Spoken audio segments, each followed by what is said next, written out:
Welcome to this week's edition of Flashback Friday, your opportunity to get some good review by listening to episodes from the past that Jason has handpicked to help you today in the present and propel you into the future.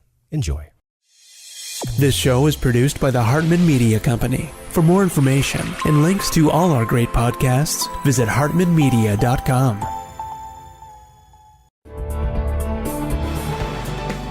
Welcome to Creating Wealth with Jason Hartman. During this program, Jason is going to tell you some really exciting things that you probably haven't thought of before and a new slant on investing. Fresh new approaches to America's best investment that will enable you to create more wealth and happiness than you ever thought possible. Jason is a genuine, self-made multimillionaire who not only talks the talk, but walks the walk. He's been a successful investor for 20 years and currently owns properties in 11 states and 17 cities. This program will help you follow in Jason's footsteps on the road to financial freedom. You really can do it. And now, here's your host, Jason Hartman, with the complete solution for real estate investors.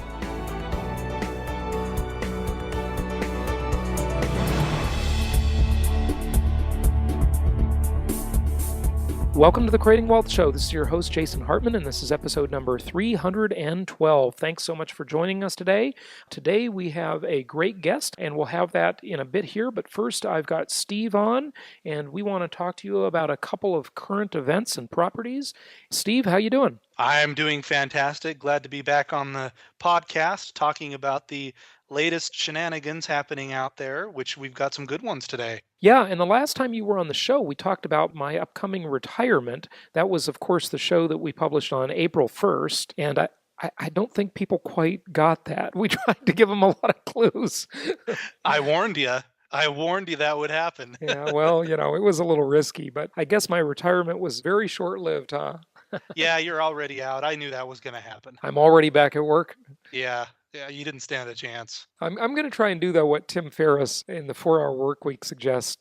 By the way, I know a lot of people that know Tim personally, and I hear he works like 65 hours a week, but I don't know if that's true or not. They just say that sometimes.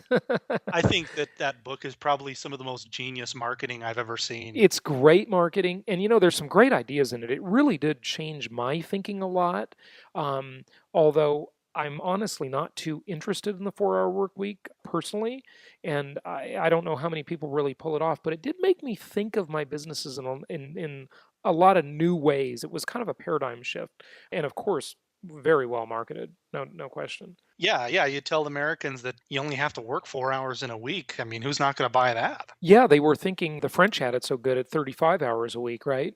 Right. And 6 weeks vacation every year. But what he does say in the 4-Hour Work Week is he talks about taking a mini retirements, not really retirement, but taking a whole bunch of mini retirements throughout your life. And I'm going to see if I can take a little time off this summer. I really am going to try and do that a little bit. But I'm still going to do the show and broadcast from different locations around the world. And so that might be kind of fun. We'll see how it works out. But hey, since I'm not retiring, let's talk about some business stuff here. What do you want to talk about first? Do you want to talk about student loans, or do you want to talk about my friends and their debate and about the $3 million cap Obama wants to see on retirement accounts? I think we should start with that one because that's a doozy. And just like almost everything else that they do, the government doesn't sweep in with some horrifying legislation. They just give it to you little by little, and before you know it, you look back and see how far you've come. Yeah, in other words, you eventually see that your money has been taxed away and your freedom has been taken away slowly but surely. It's like a business plan. They just slowly, inch by inch invade your space, and that's the problem, is keeping government at bay. I mean, we need government. I like government, but it gets big and unruly, and it's always a power grab and a wealth grab, and that's just the way things always deteriorate. So what's the latest on Obama saying that you don't need more than 300 million, or 300 million? See, I think big naturally. That's right. You don't need more than $3 million to retire. And by the way, I should point out that the very famed O.J. Simpson case, if anybody remembers back to the 90s, I remember I was in Yosemite watching the chase in the white Bronco. But that famed case, O.J. in the civil suit protected about, I think, $3.3 million of money that he had in his retirement account. That's why it was protected. And then he bought a house in Florida and had a homestead there. And so Daniel Petrocelli was not able, even now, I don't think, has not been able to recover anything, although I don't know if there's been some break in that at any time in all these years. But so Obama says we only need $3 million, to retire? That's all we deserve? Us little people, us little peons, us peasants? Yeah, he must have some kind of a table that has told him that that's what we need and that we should be fine. The buzz about this is some official, and this was on The Hill, that website, The Hill. They found some official who said, and I'll just quote it here and see if you can find the really fun keyword, Jason. Oh, yes. Yes. According to the Obama administration, it's only fair to spend a total of $205,000 in nominal dollars per year on retirement, but not more. Did you find the key word? Yeah, nominal. Nominal is that word. The definition of nominal, it means in name only. And we talk about this all the time, Steve, in the Creating Wealth in Today's Economy boot camp, which we're going to have in Memphis coming right up here in, oh gosh, what's that, about less than 20 days away. I hope you're all joining us. But it's amazing because I usually, to demonstrate this, I pull a $20 bill out of my wallet and I say, what is this called? And the audience invariably says $20 or a $20 bill. And then I say, what was it called 50 years ago? And they say, well, it was called $20 or a $20 bill. In name only, in nominal, that is the name, $20. But the question is, what is the value? The value is a moving target because obviously 50 years ago, $20 would buy you a lot more than it will today. Yeah, right. So it's highly ironic that, with all of the money printing that they're allowing to happen and that they are facilitating by the aggressive spending, they're saying that we only need $205,000 in nominal dollars per year on retirement. And that may sound like a lot right now, but at this rate, I don't know. Yeah, and I mean, think about it. Why does the government get to choose? I mean, that's just unbelievably arrogant that the government would put any number on what our retirement is supposed to be. And you know what I think this is really leading up to, Steve? It's leading up to the ultimate, and I've been predicting it for many years, the confiscation of retirement accounts, or I shouldn't say confiscation, that's actually kind of the wrong word, nationalization of them and putting them under government control. Because if they can get you used to slowly the idea that these are the numbers, this is the numbers, we've defined that, and everybody's mind eventually comes to accept these things. 3,205,000 per year. They don't know what nominal versus real means, most people. Welcome to this week's edition of Flashback Friday, your opportunity to get some good review by listening to episodes from the past that Jason has handpicked to help you today in the present and propel you into the future. Enjoy. And then, if you retire in 10 years, I mean, even at today's inflation rate, and forgive me, I should have this handy and do an inflation calculation, but that $205,000 is going to be worth about half, I guess, somewhere around there in 10 years. So if you're 55 today and you're 65 in 10 years, and you want to start taking money out of your account that so far has not been nationalized by the government, it's only half in real value. So really, really unbelievably arrogant. It's a big problem, and it's them deciding what's fair and what's not. There was another quote from this story I'm looking at that this came from Zero Hedge, but this is quoting that the same official who said under current rules, and I'll back up, I'm sorry, this is regarding retirement accounts. So they say under current rules, some wealthy individuals are able to accumulate many millions of dollars in these accounts, substantially more than is needed to fund reasonable levels of retirement saving. So that means that is insane that they could say something like that. I know. Some people have been able to accumulate more money as if there's something wrong with that. Yes, that's right. Well, it's substantially more than is needed. People, sneaky people. And it's more than is needed. Is that right out of the Karl Marx Communist Manifesto workbook? I mean, this is insanity that our government is actually thinking this way. It's just mind-boggling. But those are such great quotes that you brought to our attention, Steve. So thanks for bringing those up. But this inspired quite an argument last week between a couple of my friends. And, I'm copied on these emails, and they're quite interesting. And I finally got a chance to actually read them as they were passing by as I was cleaning up my email box over the weekend, which, by the way, will never be cleaned up. I've just given up on that idea that I'm never going to have less than maybe 600 or 700 emails in my inbox. It's ridiculous. But let's talk about that argument. So my one friend, we'll call him Greg. Let's change the names to protect the innocent. And the other friend, we'll call him Paul. But, it's interesting. From a zero hedge commentator, Paul is saying to Greg, Greg is saying to Paul, see, I'm mixing myself up by replacing these names here, that I appreciate your optimism because he wrote back on this article that it wasn't that bad, blah, blah, blah, but it's misplaced. And they're talking about this article, and my one friend, Greg, is almost a total expat. He's basically gone and pretty much has cut a lot of ties with the United States, okay? And then why don't you, if you want to share maybe just some highlights of the next one, Steve, where Paul is writing back to Greg. Thank you for your concern. I do appreciate that.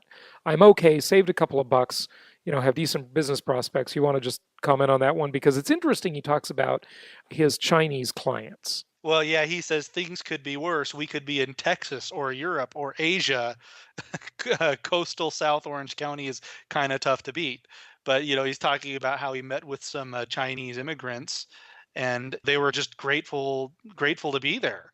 So he's basically saying, hey, we don't have all out communism. You should be grateful for that. Yeah. Well, so I kind of take a middle road on this, but you're going to hear the way I sum it up. And so far, no one's debated with me too much on this email thread. But these Chinese immigrants that he's talking about, he's a commercial real estate broker. He leases and sells industrial properties in Southern California.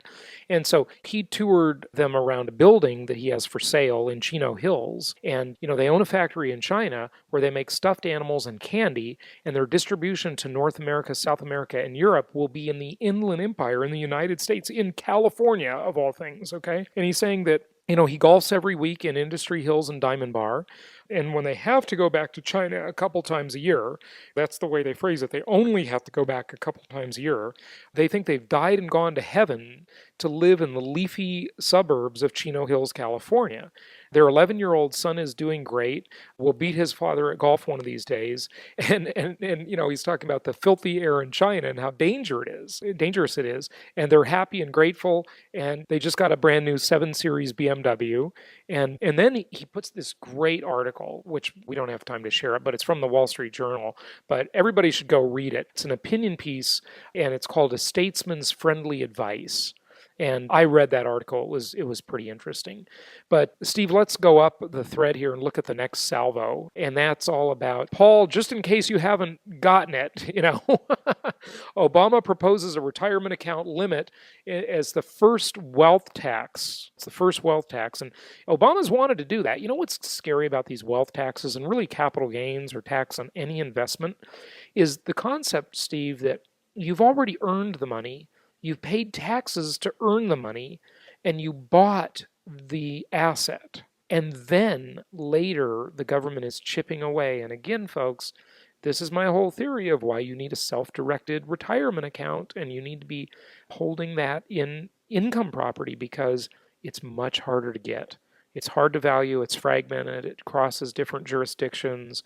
If we do have any kind of nationalization attempt, they're going to go for the low-hanging fruit. They're going to go for the brokerage accounts, the money in bank accounts, things like that are really easy to do, especially things that aren't leveraged. Again, a good point. But is there anything you want to say about this next thing where he's got confiscation in capital letters and blah, blah, blah? Well, he's making a point that, and I think that there is some validity to it, that this is where it begins. Yeah, true. It's a slippery slope. Yeah, it is a very slippery slope.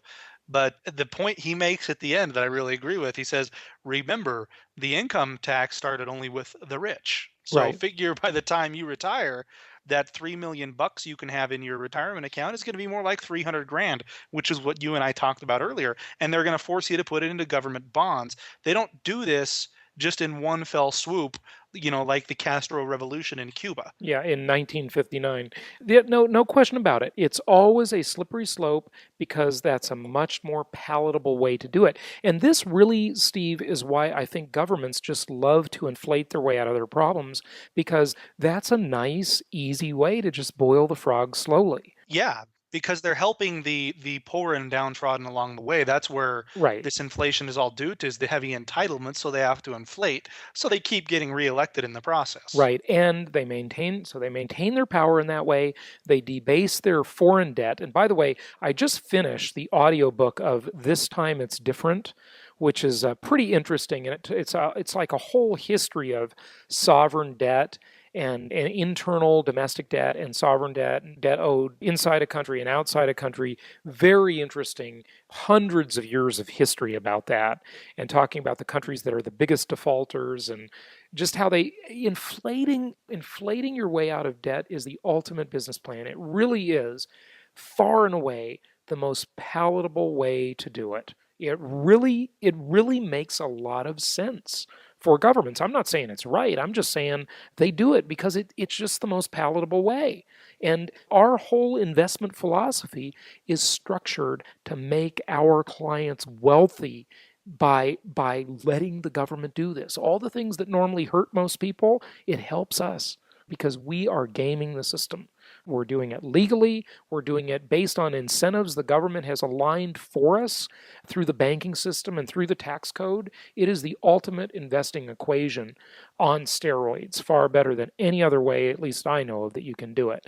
But let's go to that article where it's Greg writing Paul, not article, but email, okay? And this is where it gets interesting. He says, Paul, country is out of money, period. Just public debt alone is $16 trillion.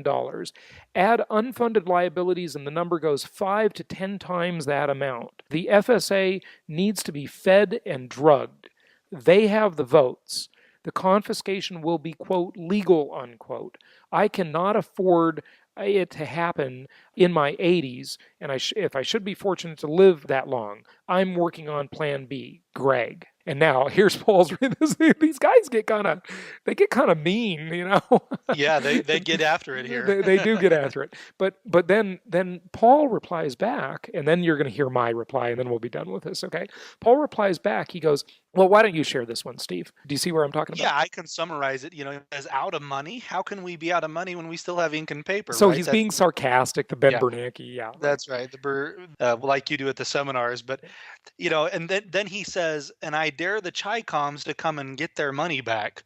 Please, ain't gonna happen, and they know it." How do they know that? And he pasted below a picture of the USS Ronald Reagan aircraft carrier that by itself is powerful than most militaries on Earth, and just basically saying that anything that we don't have, that we don't quote unquote have the money for, we're just going to go get it. And that goes along with what you've been saying all along. When you're the reserve currency and you have the military that we do, it definitely allows you to prolong the inevitable. Yeah, you can throw your weight around a lot. And Paul is absolutely right in this email to Greg, because he says, and I dare them and I dare the Chi-Coms to come and get their, quote, money back.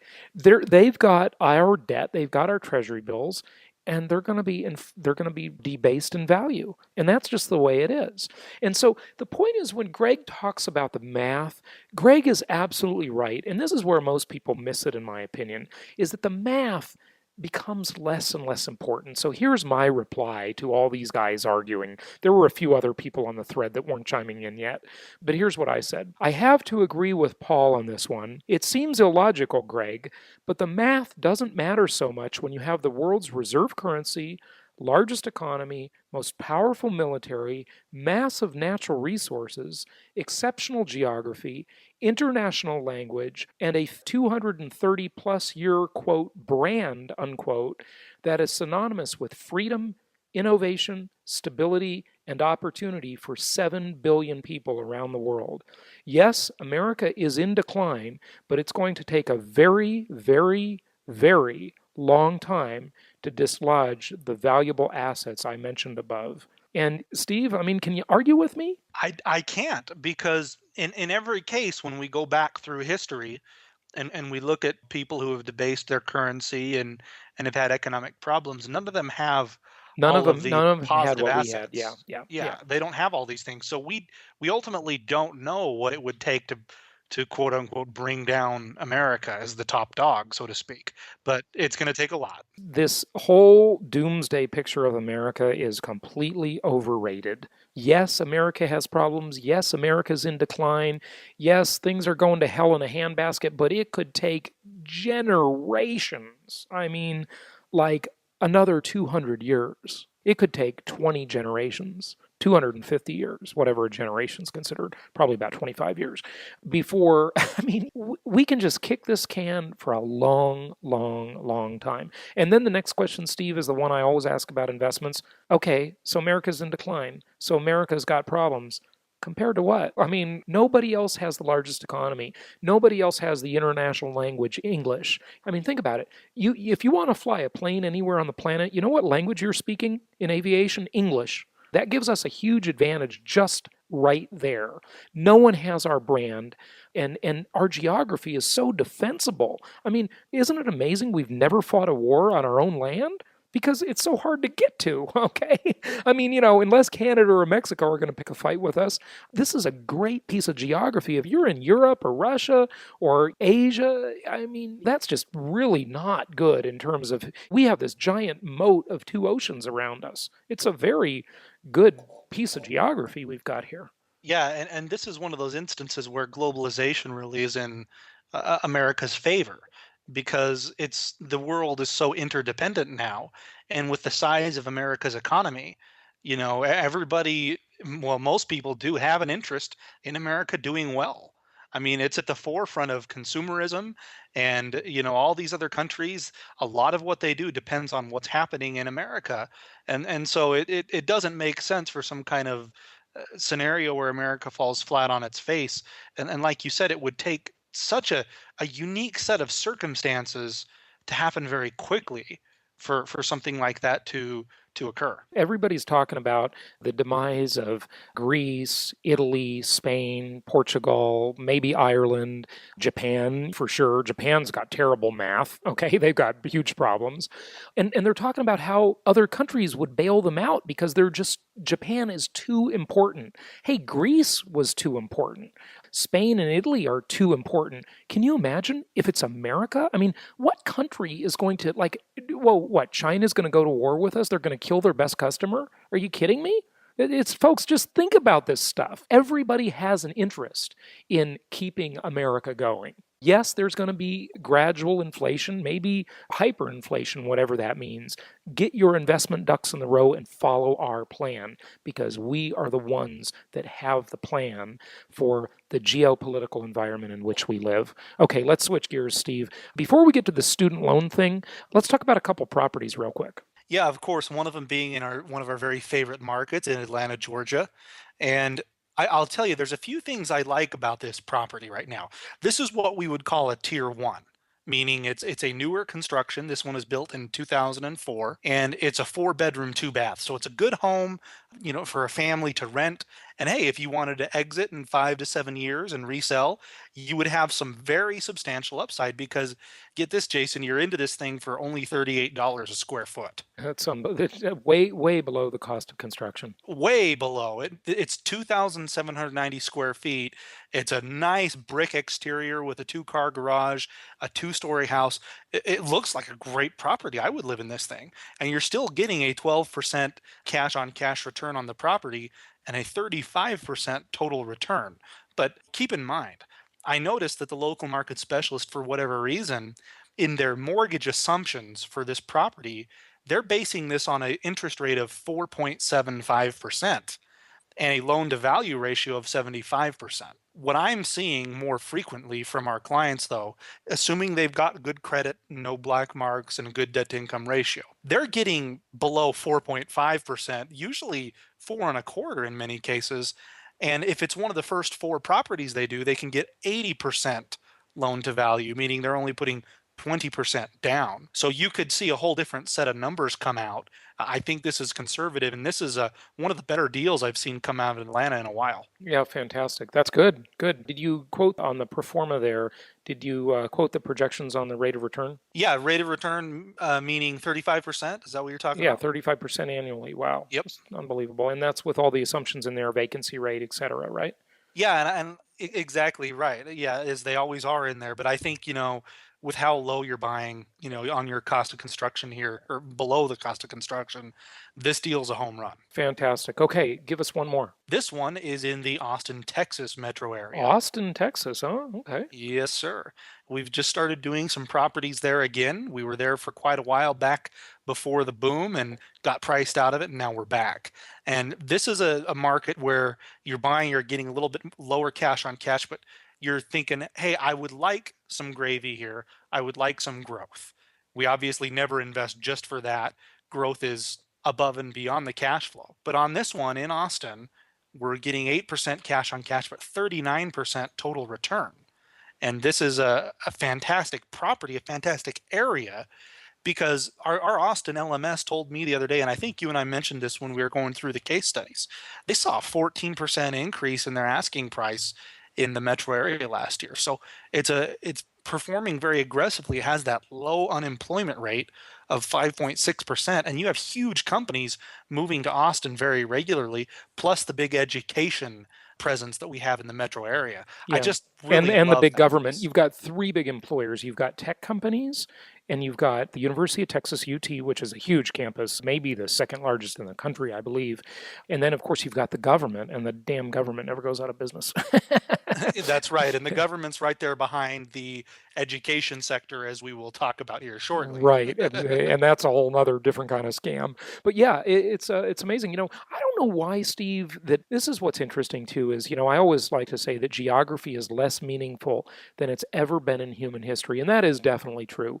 But it's still meaningful. There's no question geography still matters. Okay, it just doesn't matter as much as it ever did in the past. It matters less than ever before in history, and that's for reasons I've discussed in depth on prior shows, or prior episodes. So just listen to them if you want to hear what my thoughts are on that. But it's sort of interesting. It's like, why doesn't all of Silicon Valley just move to Austin, Texas, or some of the other tech areas around the country that are much more business friendly than the Socialist Republic of California?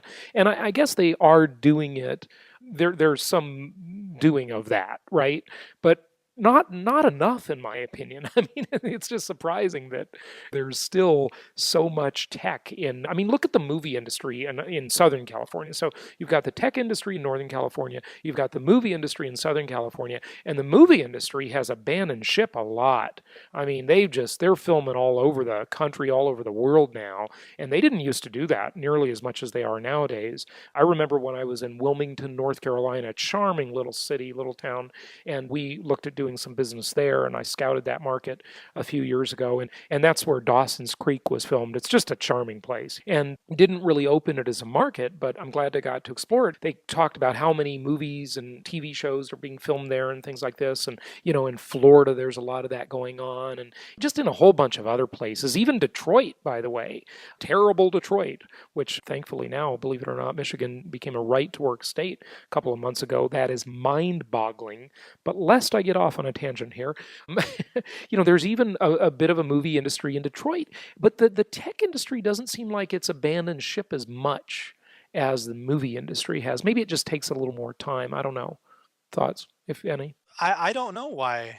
It does seem, though, that they are expanding it to other areas. I don't know that they'll continue to grow their businesses in Silicon Valley. I mean, we know that Apple, part of their business is headquartered over in Nevada. Reno, Nevada, and it saves them a couple billion a year in tax. Yep, I remember that article. Liberal Apple with Al Gore on their board, and all their liberal ideals. Yet when it comes to taxes, they act pretty Republican, don't they? They certainly do. And they have an office, a large office in Austin. So does Google. Yeah. So does Dell. Right here by my house in Utah, where I live, Adobe just finished building their new headquarters. Intel Micron is down the road. Microsoft has an office here too. So They may not be jumping ship, but I don't think that they're putting all their eggs in that basket either. Yeah, that's for sure. That's for sure. But Austin, you have a lot of little startups and things like that too. It's just kind of interesting. So, something to keep monitoring. I'm not saying anything conclusive here. I just think it's kind of interesting to notice. Yep. But hey, we got to get to our guest. Let's just very quickly touch on the student loan debt thing. This article has decided housing's big challenge, $1 trillion in student debt. And I've been talking about this for a long, long time. This is what is going to keep, in my opinion, Generation Y, the largest demographic cohort in American history, from becoming home buyers as soon as they might want to be. They're going to be renters, and they can rent from you. The demographics in terms of renters coming at rental housing over the next decade are nothing short of phenomenal. And Steve, I've just got a little 2-minute video here I'd like to play, and then we can make a couple comments and get to our guest, okay? Fire away. All right, here you go. Affording a home is getting tougher and tougher, especially for first-time buyers. Diana Olick is looking at housing's trillion-dollar headache. Diana. Well, that's right, Tyler. Affording a home is getting harder because more Americans than ever are saddled with student loans, and it's showing up especially among first-time homebuyers who are lagging in the housing recovery. Now, total student loan balances nearly tripled between 2004 and 2012 to a debt burden of about $1 trillion, according to a new survey from the New York Fed. In fact, student debt in the U.S. is now second only to mortgage debt, and in turn has a direct effect on getting a mortgage. If you look at the average student loan balance, it's about $35,000 per person or per student. So if you take a family of two, that's $60,000 to $70,000. I mean, in certain markets, that's almost a mortgage payment. That's almost as much as a house would cost. If you look at the median income and median price of $200,000, I mean, you're talking half of the house. And that directly hits first-time homebuyers like Sophia Chali, who has $60,000 of student loan debt from graduate and undergraduate schools. She had to move back in with her parents and stay there far longer than she expected, and her debt is now affecting the home she is finally buying. Without the student loan debt, a year and a half to 2 years earlier would have been the time in which I could have afforded a house 2 years ago, and probably something a little bit bigger. Now, adding to that burden is the fact that 1/3 of borrowers on their student loans are delinquent, and that's going to keep them out of the mortgage market for many years to come. We've got plenty more online, realtycheck.cnbc.com. Simon? It is a huge dynamic. Some people are talking about a lost generation. On the one hand, they've got the debt from college, 100, 200,000 if you studied from the bar. On the other, there just aren't the jobs for those young people, as we saw in the employment report on Friday, Diana. That's right, and it's just getting harder for them as they build up these debts to be able to think about even putting money down on yet another debt, which is supposed to be the largest of their lives, being a mortgage. Okay, Diana Olick in Washington for the moment. Thank you very much. That's interesting, Steve. I feel really sorry for that lady, Sophia, with $60,000 worth of not dischargeable in bankruptcy student loan debt. You never get a second chance on a student loan, huh? Yeah, and she probably got her degree in, playing the underwater bongo drums or something. So it is amazing how misguided this generation, they've just been conned. And listen, I'm a fan of higher education. I consider myself to be a pretty self-educated person, but I got to tell you, college has turned into a bit of a scam, and maybe more than a bit, actually. So yeah, it's a racket. She said the total student loan balance has tripled since 2004. That's insane. Yeah, it's totally insane. It's doubled, tripled, and sometimes quadrupled the rate of inflation. There's no way tuition should be that expensive. The government would stop insuring the loans. The universities would have to get more competitive if the money wasn't pumped into the system. This is classic definition of inflation. So many dollars chasing a limited supply of goods and services, and this whole thing has got to be revised. It just doesn't work. But the point is, though, for us as investors, is there's going to be a lot of renters that can't buy a home. So serve them, help them out, provide rental housing to them so that they don't have to live in some crummy apartment. They can at least live in a single family home that they can rent from you, or they can live in a nice fourplex or something like that. And it's just a much better scenario. So we're giving them other options, and I think our investors are providing a really good service for them. Any closing comment on that? No, I think they said it all pretty well. There's more demand, and there's going to continue to be more demand from renters. We always talk about here how when somebody gets foreclosed, that's somebody who still needs a place to live. They don't get wiped off the books. Right. So people panicking about, there's going to be too many rental properties. Well, there's going to be just as many renters, and according to this, a lot of people who can't buy houses, and there are two alternatives: move in with the parents or rent a property. Or become homeless. Yeah, right. Not a good alternative, definitely. Rent under the bridge. You could do that. Exactly. So a lot of good things going on for investors, a lot of good demographics coming at the rental market for sure. Okay, hey, without further ado, we'll be back with our guest in just a moment, and we will look forward to talking to you on the upcoming shows too. We've got some great shows coming up, and here is our guest. We'll be back with that in just a minute. Jason provides an extremely unique service, Deal Evaluator. Are you interested in a property outside of our network? Need a second opinion? No problem. Let our experts evaluate the deal. Find out more about it at jasonhartman.com. It's my pleasure to welcome Richard A. Epstein to the show. He is a professor at NYU School of Law. He has served as a senior fellow at the Hoover Institution since the year 2000, and he has many books, but I'll just give you a couple of the titles that I liked. Design for Liberty, Private Property, Public Administration, and the Rule of Law. The Case Against the Employee Free Choice Act, and Supreme Neglect, How to Revive Constitutional Protection of Property Rights. Richard, welcome. How are you? I'm very fine, thank you. Well, good. It's a pleasure to have you coming to us today from Palo Alto. You're in Silicon Valley.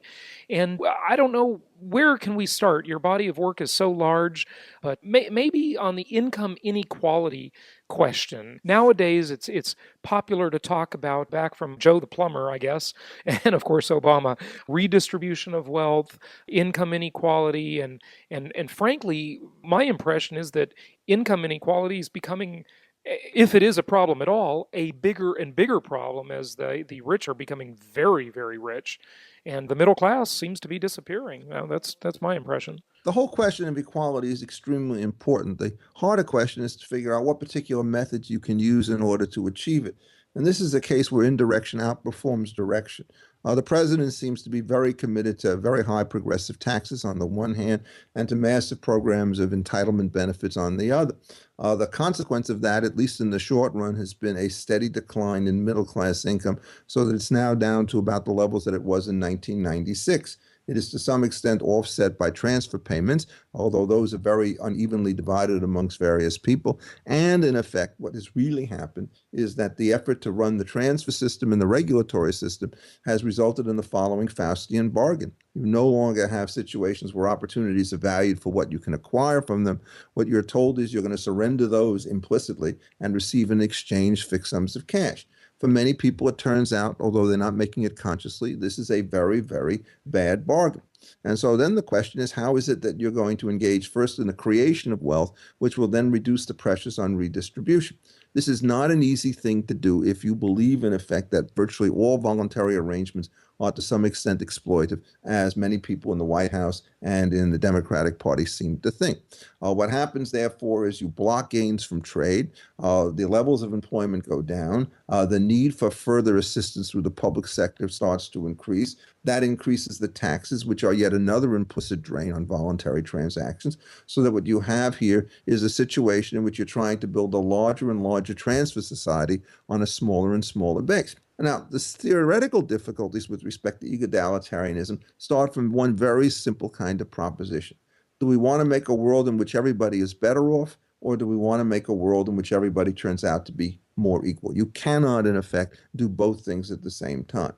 So to give you an illustration of how this difference plays out, assume you start in a state of nature where two people have exactly equal endowments. And then what they do is they enter into a voluntary transaction in which one of them doubles their wealth and the other quadruples their wealth. The question you have to ask yourself, is the greater inequality something that you're worried about, or is the fact that both parties are better off from the transaction something that you want to celebrate? An egalitarian is actually in some ways more troubled by a distribution of 30 against 40 than a distribution of 15 against 15. And the question you have to ask is why?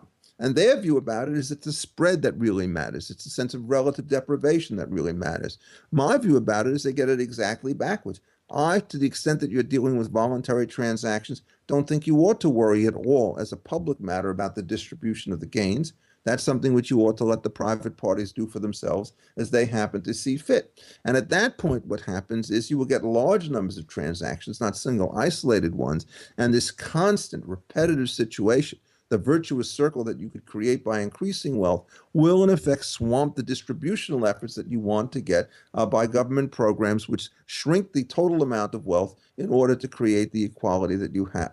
So that what really is going on in this case is that the debate about income inequality, as you start to see, is divorced in some crazy way from the question of how you start to deal with the growth stuff. And what you do, therefore, is you get a situation in which the only way in which you can achieve equality of the sort that many people want is through a form of leveling down rather than a form of leveling up. I did a broadcast on Paul Solomon's show on the public broadcasting network about a year and a half ago, in which I quoted wrongly, it turned out, Abraham Lincoln for the proposition that you do not make the poor rich by making the rich poor. It turned out that Lincoln did not say that, but it would have been nice if he had. But if you think about this, the truth of the matter stated therein, as some lawyers like to say, it turns out that there's a great deal of truth with respect to that situation. So what will happen as you start to go forward is the amount of wealth that you will have in this sort of mega class will start to shrink given the reductions on productivity. Capital will be taken away from people who know how to invest it best and sort of put into other people's hands who will turn itself into consumption. And that means, in effect, that we're going to overconsume today and undersave tomorrow. So the long-term dynamic consequences of this constant effort for equality turns out to be everybody will be worse off. The object in legal terms or in economic terms of a society is to try to create what we call Pareto improvements, have transactions, whether voluntary or coercive, which leave everybody better off and nobody worse off. And the consequences of this move on inequality is to have not Pareto improvements, but the Pareto declines. And what you will make everybody worse off, some people directly through taxation and other people indirectly through the loss of opportunity. Okay, so hang on a moment. That's a lot to follow. What you just well, said. that's my. So let me just ask you a couple of questions about Sure. it, and I want to make sure everybody understands what you're saying. So the first question I would have, and maybe this is a little bit of a devil's advocate here, and of course I agree with you, okay, but the egalitarians they're trying to equalize wealth and resources, of course, which is, it never works. Of course, it never works. When you say that everybody is worse off when that happens, I don't know if I really agree with that, Richard, because I think that the certain ruling class always seems to become better off by doing this through crony capitalism and through just the power that they usurp in the marketplace. That they tax, they give favoritism, they do nepotism. They engage in all of these things. I will accept this as a friendly amendment. What happens is if you sort of look and try to find out where the greatest concentrations of wealth and improvement are in the United States today, it's not the tech capitals in Silicon Valley that rank high. It turns out to be the government plutocrats. It's not so much that they gain through salary as they gain through influence. They may not earn a lot in their government jobs, but they have immense power, which is an offset. Then they go into the private sector and they become people who pull the lobbying games and the levers, so that, yes, you will find that there is, generally speaking, whenever you seek to get equality through government coercion, you get this kind of privileged elite who run the political classes who do very well for themselves. When I was talking about the question of everybody being worse off, I was essentially talking about the private citizens who were subject to the government rule, not to the government rulers themselves. And of course, this is why it's so utterly dangerous, is because you do have an in-class which is extremely benefited or benefited in extreme amounts by this kind of behavior. And they have very little willingness to sort of give up their prerogatives. And there's no question to my mind, if you look at the way in which the president is trying to operate things, he is quite insistent that virtually all benefits are dispensed not by private charity, but through the government. And the reason I mention private charity is it takes a genuine dolt to assume that not adult, dolt, D-O-L-T. It takes somebody who's really dense to come to the conclusion that the value of the first dollar to a poor person is no greater than the value of the last dollar to a rich person. The question is, how is it that you manage to effectuate that particular impulse to have some degree of transfer without gumming up the entire productive system? And the correct answer to that is that you do it through charitable transfers, backed up at least in part by charitable deductions. So you get decentralized ways in which you can transfer wealth from those who have it to those who don't. So I would much rather have $1 billion transferred by Warren Buffett through his foundations than have to endure him pontificating again about national tax policy, about which I think he knows essentially nothing. And so that's the way in which you want to handle that stuff. But note as follows. If, in fact, you can raise people up by increasing opportunities, you have the following very benevolent situation. There will be more resources that are available to help people who are down on their luck, and there will be fewer people who are down on their luck. So essentially what happens is you cannot achieve, by shrinking the total pie through conscious redistributive efforts, the kinds of things that you can get by expanding the pie and allowing private, voluntary redistributive efforts. People will mock and say, well, this is just a very poor, small part of society. But, one of the things I like to tell people is go around the United States and start asking the following question. Who founded Stanford University? It wasn't a government agent. It turned out to be Leland Stanford upon the death of his son, Leland Stanford Jr. Who founded the University of Chicago? It wasn't some steelworker from the West Side. It turned out it was John D. Rockefeller, whose name still sits on the trustee stationery.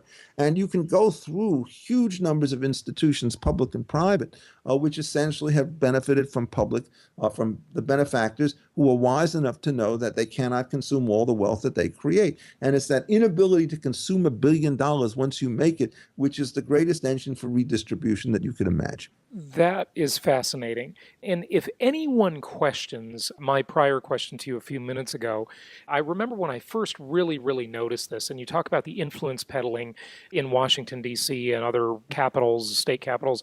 You just look at the race back in the 90s, and it was when Mike Huffington was running for California senator and spending so much of his own wealth, not campaign contributions.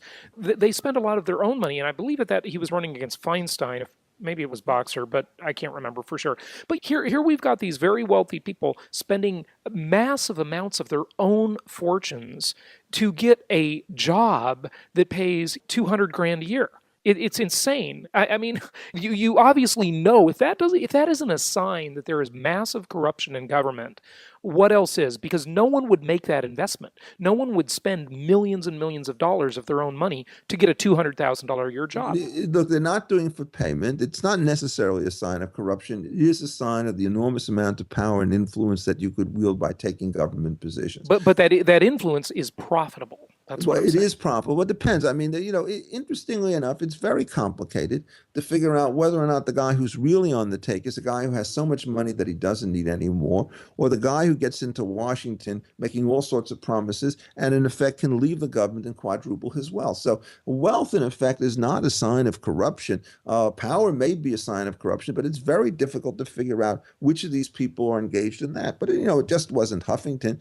We had Meg Whitman trying to do the same thing in Pauley Farina. What is most interesting about all of this stuff is you've mentioned three people who spent fortunes, all of whom lost. And this, I think, is related to the whole question about campaign financing, which is I'm not at all afraid of the constitutional right that people have to spend their own money to get elective office, because one of the things that's so characteristic about it, the moment you are self-financed, it sends out a message to the rest of the world that your base is extremely narrow. Whereas somebody who, like the president has always been able to do, can rely on a zillion small contributions to amass this. At that point, it's sending a different message. My wife is a professional fundraiser, and one of the things that you hear about is known as the fundraising pyramid, which always starts with lots of little gifts at the bottom, and then you get smaller gifts as you get to the top, and then you hope to get a crowning gift, say, of $10 million to start some kind of institute.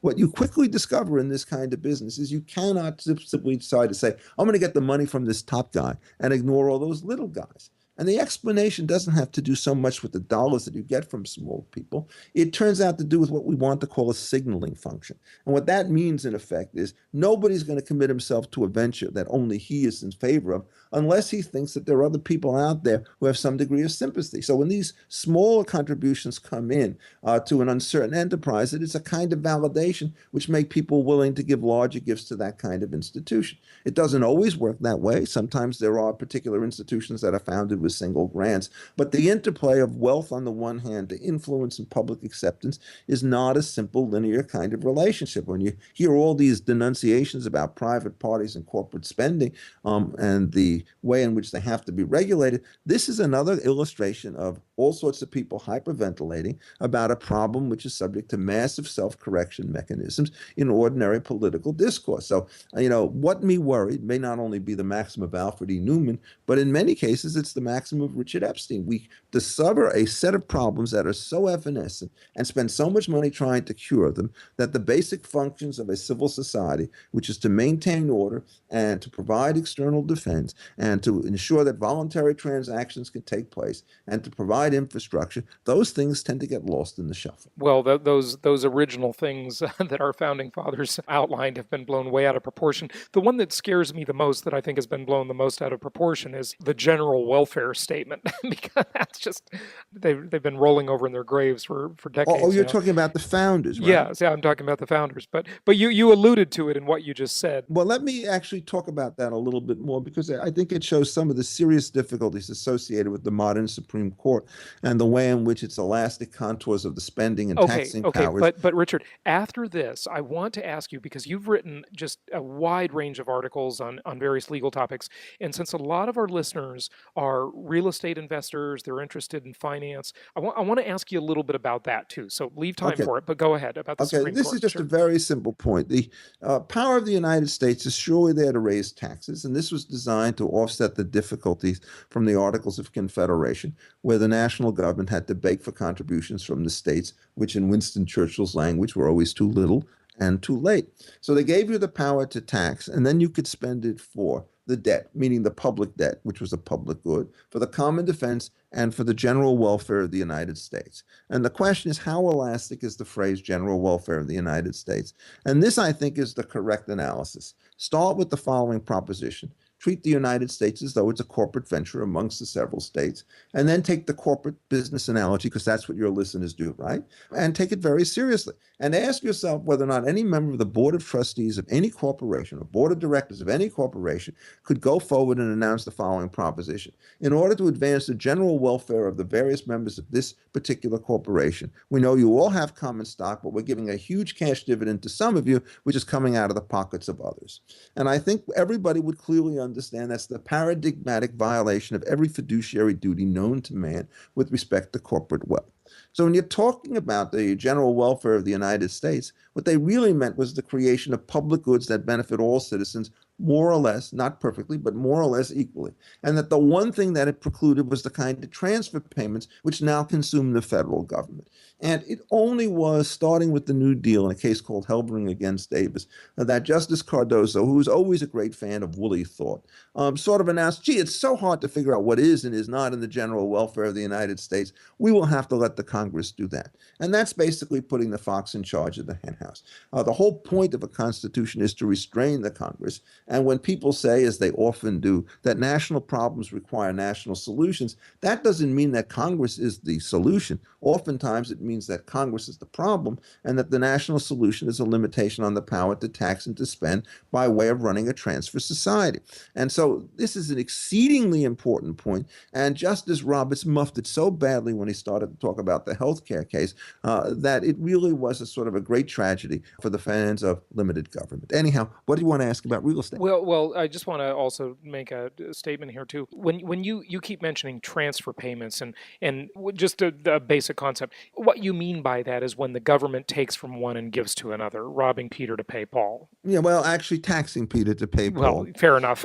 I call it robbing. I mean, it's interesting because one has to observe that kind of technical difference, because robbery is essentially randomly done by one individual against another. And the great advantage of the transfer state relative to the robbing state is that you institutionalize, organize, and limit the amount of transfer payments that are made.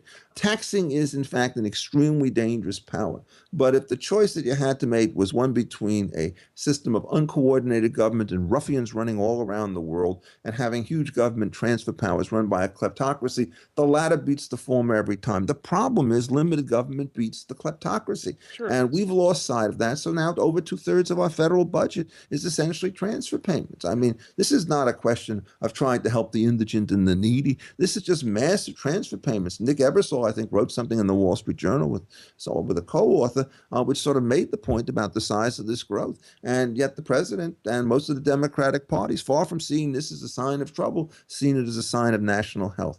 We are in very bad philosophical state today. They've got to maintain that power base. When you're doing payoffs and bribery to a permanent built-in voting bloc, you've got to keep supporting it. Otherwise, that voting voting bloc will not support you. Well, it is extremely important that you essentially reward the people who vote for you. What happens is the same people who vote for you do not understand that as the money is coming in through the transfer payments, the losses that they get in economic opportunities are attributable to the same policies. And what happens is everybody, whether you're running a union or a national government, takes advantage of the differential time horizons. You could make it appear in the short run that the transfer payments are positive contributions. In the long run, they are not. And to many people, they're quite quite cynical. They say, in the long run, I'm dead. So if I get huge amounts out of Social Security relative to everybody else, so be it. They can pick up the pieces later on. And so oddly enough, the transfer society kind of exaggerates degrees of sort of excessive individualism rather than tampering them down. But anyhow, what about real estate? Well, I just wanted to, of course, real estate has been very much in the news the past several years with the mortgage meltdown and the financial crisis and this complete level of fraud and dirty dealings on Wall Street and with the banksters and so forth. I haven't read any of your articles on real estate or finance, but I read that in your bio that you've written about it. So I just thought I would ask you any of your thoughts on what's going on in the current I have state. spent an enormous amount of time not only with takings law, but I actually teach real estate finance and development from time to time and have worked in this industry one way or another for the last 40 years. My daughter is, in fact, a real estate developer, so I get a lot of it up from the front. And there are basically two kinds of problems with respect to real estate that you have to worry about. One are permits to build, and the other is the financing side of the operation. And each of them are in serious states of disrepair today. The common law rules with respect to building and so forth always allowed for the issuance of permits, but the permits were essentially designed to make sure that you did not engage in the kind of conduct which, if it occurred, would result in mayhem to other individuals. So a building permit was designed to make sure that the building would not fall down, would not emit toxic substances into the air, would not pose a danger to traffic and things of that sort. But lately, of course, the permit power is now used to do everything else. And so what we've set up through permits is what is essentially an extortion game. You want to build this nice building in New York City or in Los Angeles? Tell you what you do. You set aside some wetlands for people so that they can do it, and you pay for them. Or, this subway station, which is nearby, it needs a lot of refurbishing. Don't pay for it out of public expenditures. You pay to fix up the train station as a condition for building your structure. Now, once you start to allow these kinds of conditions, what happens is it completely whacks up public finance. The train station is a public good, and you're going to get more or less the right decision on how to invest and finance it if the public at large has to pay for it. But the moment you give people the option of saying, hey, you want to build this building, fix our train station, they're going to start to impose conditions, and they're going to say, I win either way.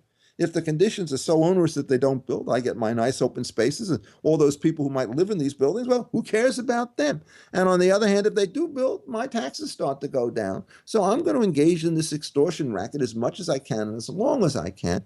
And right now, this issue is actually before the Supreme Court. And it turns out, I think there's very little knowledge at the center, particularly on the bench, of the dangers to resource allocation that comes from that. So the permit system, here's what it basically does. It can slow down new construction by 5 years. It can add 20, 30, 40% the cost. It can make the units that you get much less valuable than they would otherwise be, but it's a public partnership. What happens is the public provides the brake and the obstacles, and the private capital takes place. In major cities like New York and in sort of exclusive coastal areas in California, the rate of development is very low. The incumbents get huge rents from the scarcity value of their own premises. So the insiders turn out to be wonderfully happy. And the outsiders don't vote in the local elections, so their preferences don't count.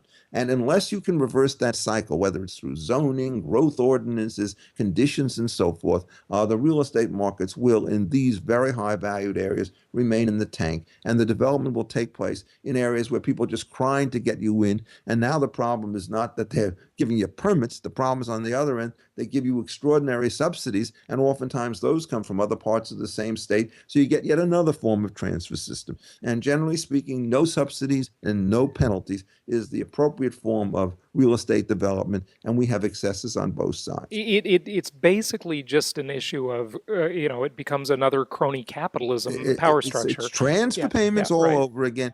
And you never want to do them in cash. It's better to disguise them in some form and hope that people either celebrate them because they're winning from them. Build a school, preserve a certain area. I had Thomas Sowell on the show about a year and a half ago, and it was interesting. I kind of coined a term out of that. I don't know if I mentioned it on the show with him, but I call it environmental racism. I used to live in Orange County in Newport Beach, and there's all this dedicated open space everywhere. And what that really is the people who already live there trying to make their property values higher by causing artificial scarcity and keeping others out.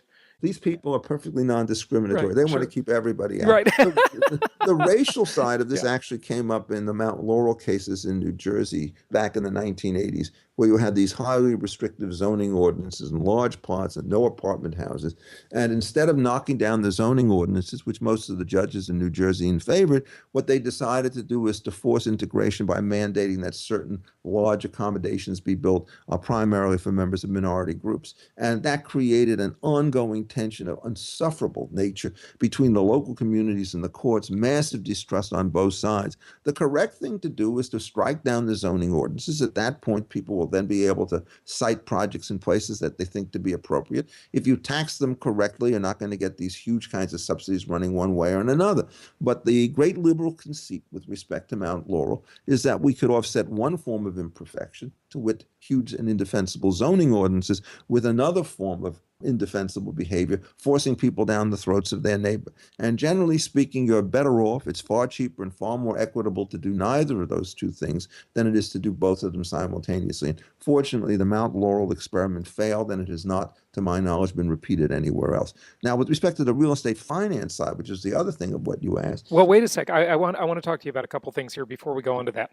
So first of all, my comment on racism was sort of a generic comment in the sense that the people know who can afford to live there and who can't. And by making the prices higher, you automatically get certain types of people. It just happens. It's the way the market sorts itself out. But we don't need to go into that heavily, because it kind of ties in with this riddle I have for you. And the riddle is, what do you call a developer? Someone who wants to build a house in the woods or at the beach. What do you call an environmentalist? Someone who already has a house in the woods or at the beach. Well, I mean, this is the incumbent rolling up the door on entry is a very common theme.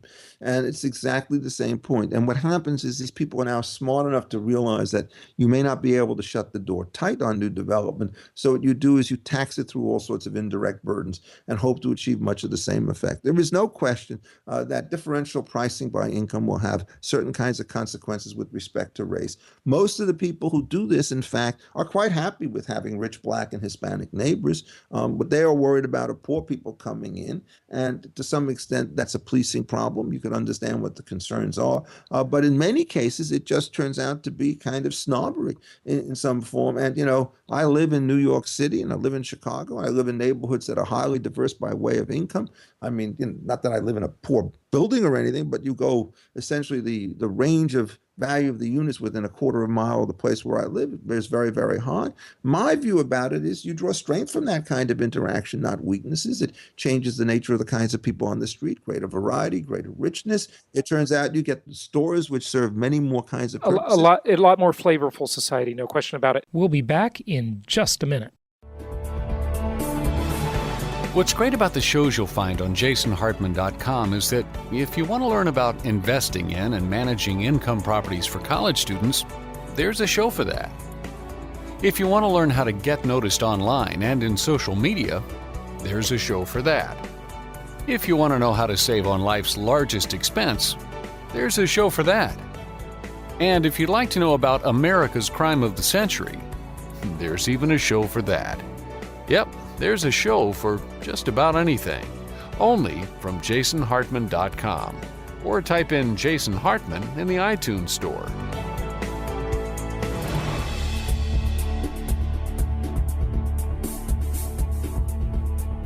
It's interesting that you mentioned that, because I remember reading an article, and I don't know who it was, I think it was a Forbes article several years ago, about someone who went to Club Fed for a white-collar crime and talked about how the prisoners in there for high-end white-collar crimes generally didn't divide themselves up by race, they divided themselves up socioeconomically, which is what you're that is mentioning. always the case. I mean, even if you go to a place like South Africa where there have been deep racial divides, it is no question that today, if you start looking in the fancy restaurants, wealthy blacks and wealthy whites get together and they're perfectly comfortable with one another.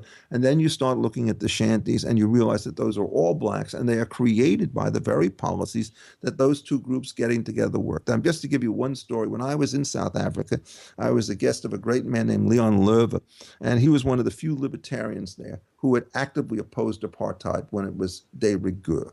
And the question was how you'd redress the issue of inequality between the races as a consequence of apartheid. The first thing you realize is that imposing high minimum wage laws doesn't do anybody. Well, what they did, no, minimum wage is a terrible idea because all it does is create unemployment. But what they did, and I've been to South Africa as well and studied it a lot when I was there, they did a whole transfer payment system. They said you have to have a certain number of blacks on the board of directors of this company. Just a mistake. Yeah. And this is what Leon proposed, and I actually defended it at a public meeting and was savage for it. He said, we have huge amounts of lands which are relatively neglected in public ownership with minerals. And what we ought to do is to spin these off into corporations and give the shares of the corporations that we create to the victims of apartheid, give them a management board, place restraints on alienation of the shares for a couple of years until these companies get established.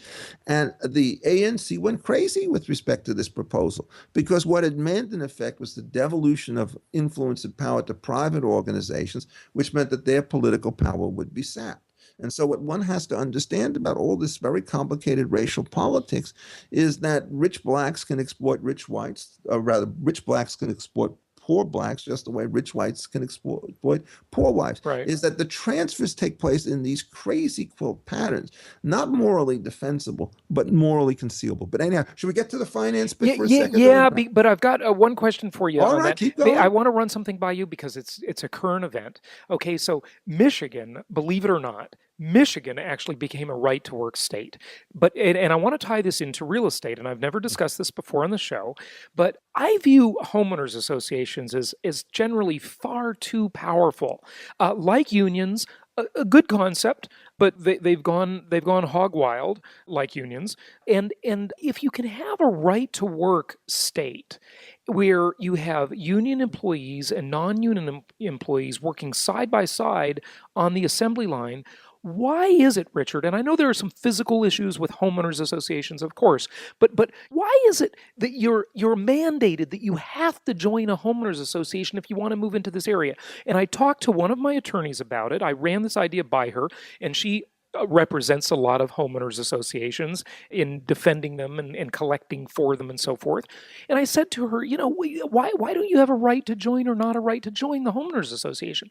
And she says, well, you don't have to live there. And I thought, isn't that interesting? With racial politics, and we just talked about that, of course, there are fair housing laws, and you can't say you have the right to go live somewhere else if you're green or purple.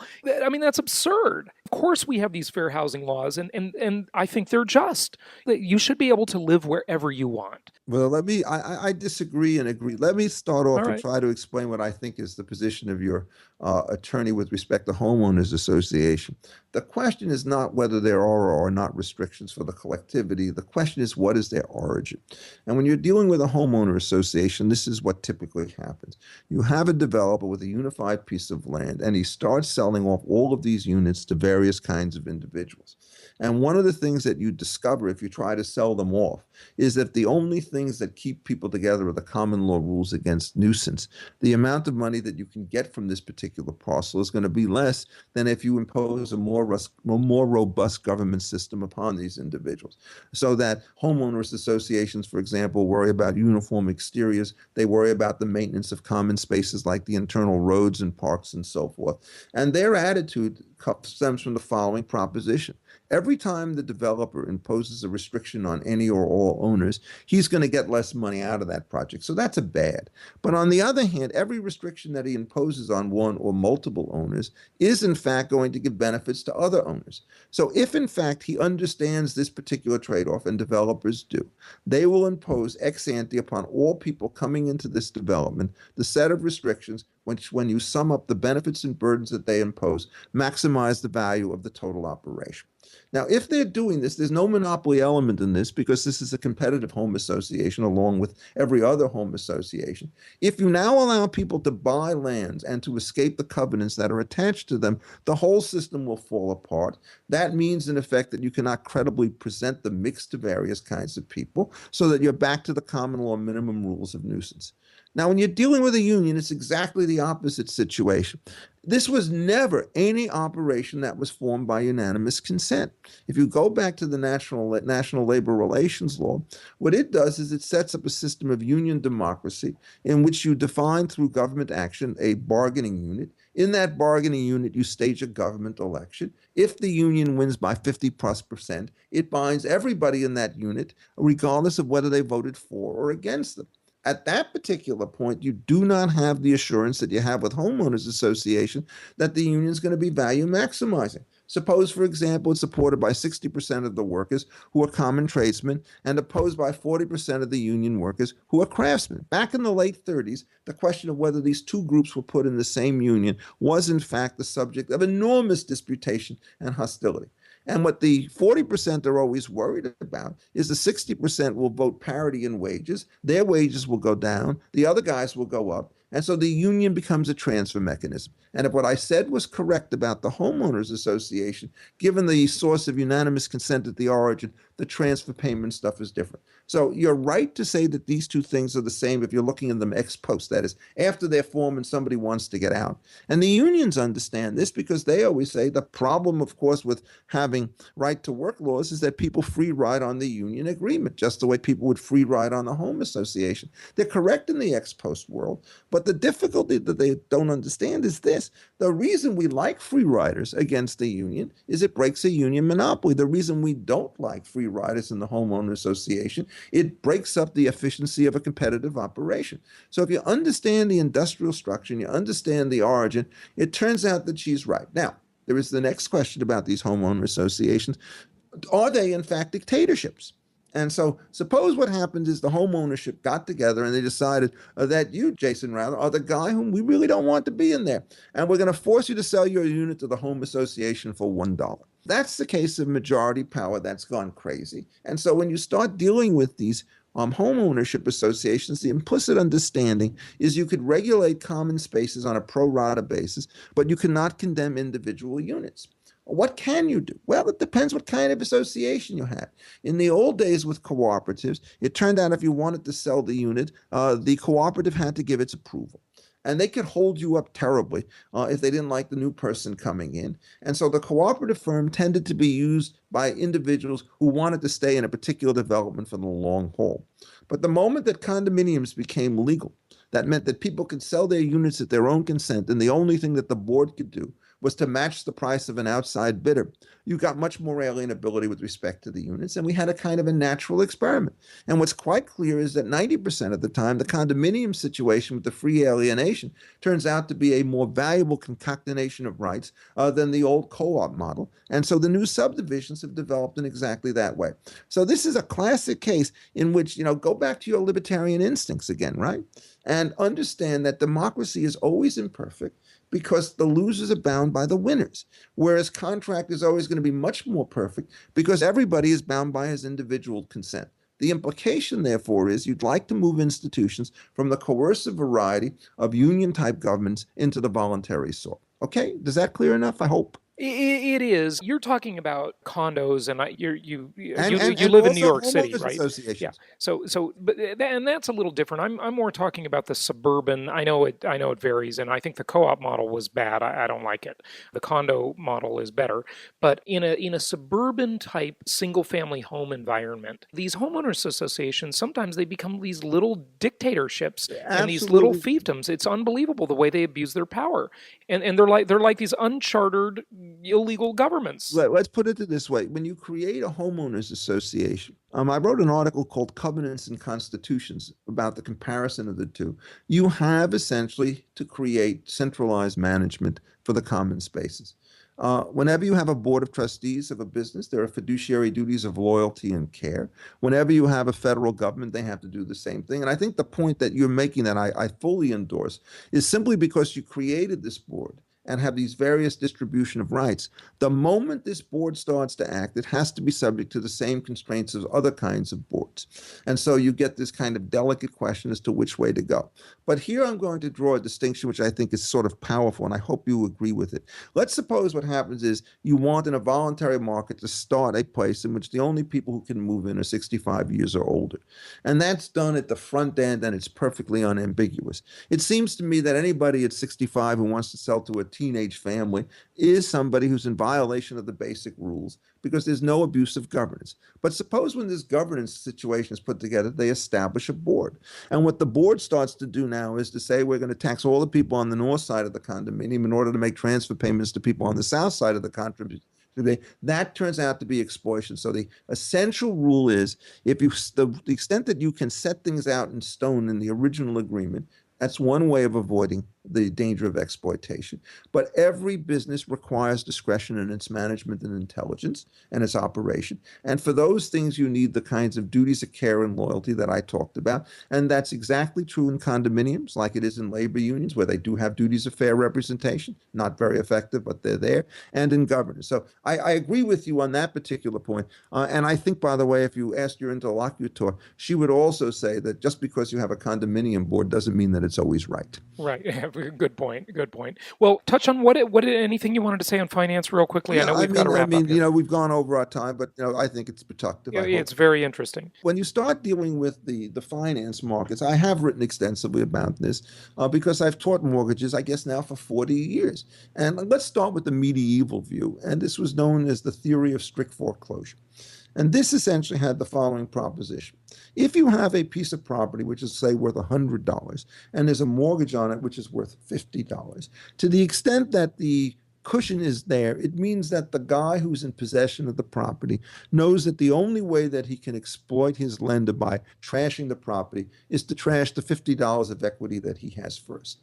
And very few people are willing to do it. So as that cushion starts to become large, there is no real problem of joint management. That the mortgagor, what the lender can do is essentially free ride on the good intentions and the self-interest of the property owner who wants to maximize his value. So if the property is now worth $100 and he realizes you put in $20, it's going to be worth $130. He'll put the $20 in. He may even get a second loan, but the cushion increases by 10 and the lender sits there fat and happy. That's why in normal situations, there is no monitoring whatsoever by lenders of what their debtors do. But now let's suppose that the market tanks like it did in 2007, so on, and now the equity of the property goes down to 55. Well, your cushion is shrunk. And if you do something which is really foolish, you lose the first $5, but the lender loses everything else. And now when they stop making payments on the situation, the great temptation of the owner in possession is to trash the property, avoid the mortgage payments, so that delay and removal of this person from the property in question means that the underlying asset will tank in terms of its value. So the correct view is to essentially say the moment there is a default, the moment there is evidence of malmanagement of the property in question, the landlord gets a summary, not the landlord, the lender gets a summary right to evict the tenant by what is called a foreclosure procedure. Either you pay up the loan, at which point you could trash the property again if you want to, or you simply have to surrender control. Modern American policy does not believe in that. What it believes, in effect, is that whenever there is a decline in the value of property, the lender has to socialize the risk with the borrower. Whereas the original loan agreement was one of strict priority. The lender gets paid first before the borrower gets anything. So all of these relief laws are massive transfer payments from debtors to creditors. And it's not just a zero-sum game. The longer you let this go on, the less the underlying property is worth. Now, banks, of course, do understand that foreclosure is costly. They have to keep the property in inventory. It's no longer productive. And with certain borrowers, what they will do is they will work out loan renegotiations. You extend the period of payments and reduce the annual payments, and all of a sudden the guy can keep things going. There's always in the interest of a bank to do that if it makes economic sense, but it doesn't make sense for the government to mandate that in cases where foreclosures ought to be strict. So what has happened is, starting around 2007, you get these endless delays. You get these mandatory refinancing programs, which fail at about a 95% level. The properties now remain occupied and dilapidated. What you really want to do is to foreclose the current owners out of those properties, send them back into the rental market where they can pay monthly payments, have the bank suffer perhaps some kind of a loss, but resell the property at market rates, now have somebody borrow a loan of a smaller amount on a lower valued property so that the market can return to equilibrium. So what we have done essentially through Republican and Democratic administrations for the last 6 years is to try to postpone the inevitable. And this is a terrible investment. You wait a year. It's not that you're going to get 3% return on your delayed investment. What you're going to do is you're going to probably get a huge negative return. And remember, many of the people who are thrown out of these properties, in the olden days, they borrowed 3 to 5% on equity. And if they are wiped out, that's not very much money at all. The bank, when they sell the property for half value, if you think of my numbers, it takes 90% of the economic loss associated with the proposition. So what has happened? We now have these reform laws, and virtually all of the discourse today is on whether or not the lender has validated the papers that are needed in order to execute the foreclosure. When it turns out that they have slipped up or used robot signings or something of the sort, we now get indignant for them. And what we forget is that in none of the cases where all of this outrage takes place has anyone actually made their payments. and lived happily ever after. I know. On that particular note, I think you basically get the message. And I actually wrote about this in 2008 and predicted exactly what was going to happen out of this situation. One of the things, Jason, you have to understand is if you really want to figure out how to understand the past, what you ought to do is to have some fairly serious understanding of the historical evolution of the various instruments in question. And one of the great things I got from my English legal education, which had many defects, is I really learned 13th century landlord-tenant law, 13th century mortgage law, and it's from those simpler roots that you have a firmer grasp of the way in which modern situations work. Yeah, very interesting. We reward all the wrong behaviors. People are sitting in their house for 3 years, but the banks are guilty parties too in many things. It's a complicated mess. Yes, it is. Look, banks get too big to fail. Banks get desperate. Desperate people do foolish things. The great mistake that they made when they had the collapse was to take Washington Mutual Bank and throw it into Chase. The thing is so big that what happens in one part of the enterprise is not felt by the other. What one should try to encourage today would be spin-offs out of this situation so that you have more units. Concentration in general forms of economic affairs is always an extremely dangerous state. And of course, we concentrate power in the large banks. And then when you look at the regulators, my former student, Rich Cordray, Rich is a terrific guy, really smart, but no single person should have that degree of power with respect to a key segment of the economy. This is going back to checks and balances, separation of powers, and all the rest of that stuff, and concentrating vast amounts of powers in the hands of single administrators is one of the most dangerous things that a nation can undertake. It's a recipe for disaster, no question. Well, Richard Epstein, thank you so much for joining us today. Very interesting discussion. Please tell people where they can read your articles and books and learn more about you. Okay, well, thank you for this. I tend to blog on a regular basis on two places. One of them is the Defining Ideas at the Hoover Institution, and the other is a outfit known as ricochet.com. I've also done things from time to time for other organizations upon request, most notably the Manhattan Institute. My books, you could buy them from any of the standard purveyors. The one that is coming out probably next fall from the Harvard University Press is a book which I call The Classical Liberal Constitution, which is a very long book, I must say. Some people will find it tedious, but it's about 250,000 words, in which I go through virtually every major constitutional doctrine that you can think of insofar as it relates to the organization of our polity and the discussion of individual rights, and try to indicate what a classical liberal would do with these things, and constantly play that off against the progressive constitution that was first put into place in a very explicit fashion in 1937, and which is certainly the dominant constitutional paradigm today. And other books can be found there. I have basically, if you just put my name on Google, you'll see the NYU or the University of Chicago website. and you can trace my writings there.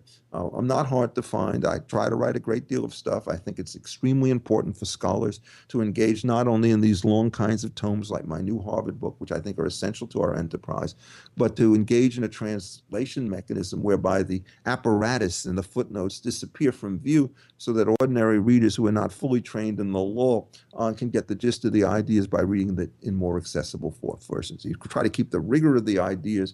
What you let go is the mathematical type arguments that you sometimes make, at least I sometimes make, and the huge footnote documentation, which is sort of the stock and trade of the standard academic scholar. Fantastic. Well, very good stuff. Richard Epstein, thanks so much for joining us today. Appreciate it. My pleasure.